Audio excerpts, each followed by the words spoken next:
The irons I have today cost upwards of $1,500, whereas today they're worth less than 5 boxes of Pro V1s.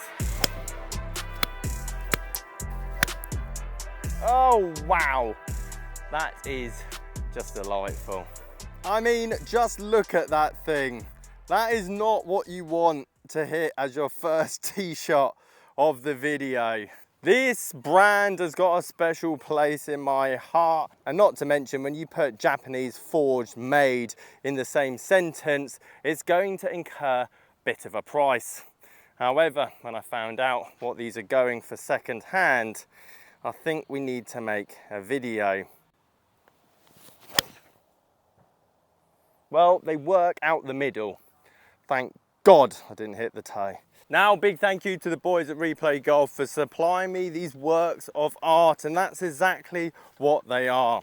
Let's talk about the bonuses. Why potentially you would put these in the bag, because trust me, these are not forgiving. These are as bladed as it gets in 2023. But I do find the irony and the comical side of the game something that could be worth so much money at one point in time, and essentially giving it away that many years later. And if you've been watching the channel for a while, you'll know how poorly Japanese clubs do in the second-hand market, especially in the UK.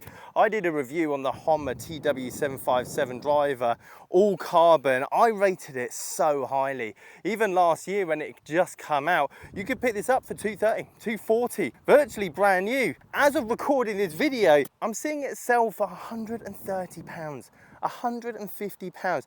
This thing is top notch and expensive. I'm talking $549 last year, retail. It goes to show how little marketing or awareness those brands have in our country, and because there's such little demand, I mean, I'm not being funny, that is essentially giving it away. If you see a new, brand new Japanese driver, set of irons come to market by those particular brands, Honma, etc., wait a year, you're going to get 70% off. I mean, at that kind of value, kind of makes sense not to worry about the exact weight of shaft or that it's a quarter an inch longer. Not being funny, saving 70% off, you could get the clubs rebuilt altogether.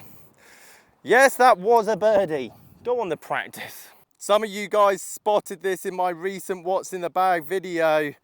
Bit more testing required, but I quite like this thing. Frontline CB Cleveland putter. Highly recommend if you want something that's not £300. Tell you what, into breeze today, this could be 3-iron down here. Now, blades in general don't do well in the second-hand market. That goes for any manufacturer. P7 MBs, Titleist MBs, Callaway MB. Because for that type of player, when it comes to ball striking, and I'll show you the 7-iron in this set in a minute, they're just going to get custom fitted. They play the game 4 or 5 times a week. They play off 1, they play off 2, they play off plus figures. They're not going to go and buy a second-hand set of irons. And don't get me wrong, some of you guys be watching this, Simon, I buy all my blades second-hand. You're in that small minority, unlike the majority of people that buy blades. Therefore, no matter what price that they come out at retail, there's not that much demand for them. I tell you what, these things feel unbelievable out the middle, even though that 3-iron's probably only gone 170 yards. And it's for that reason I don't have a 3-iron blade in my bag.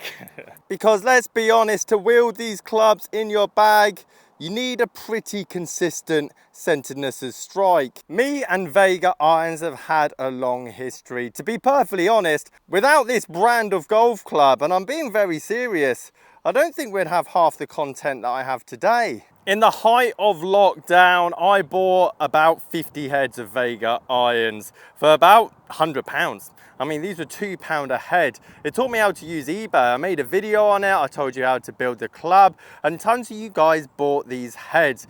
And they're not easy to hit by any stretch of the imagination. But when you catch one out the middle, well, you just get to feel what an iron should feel like.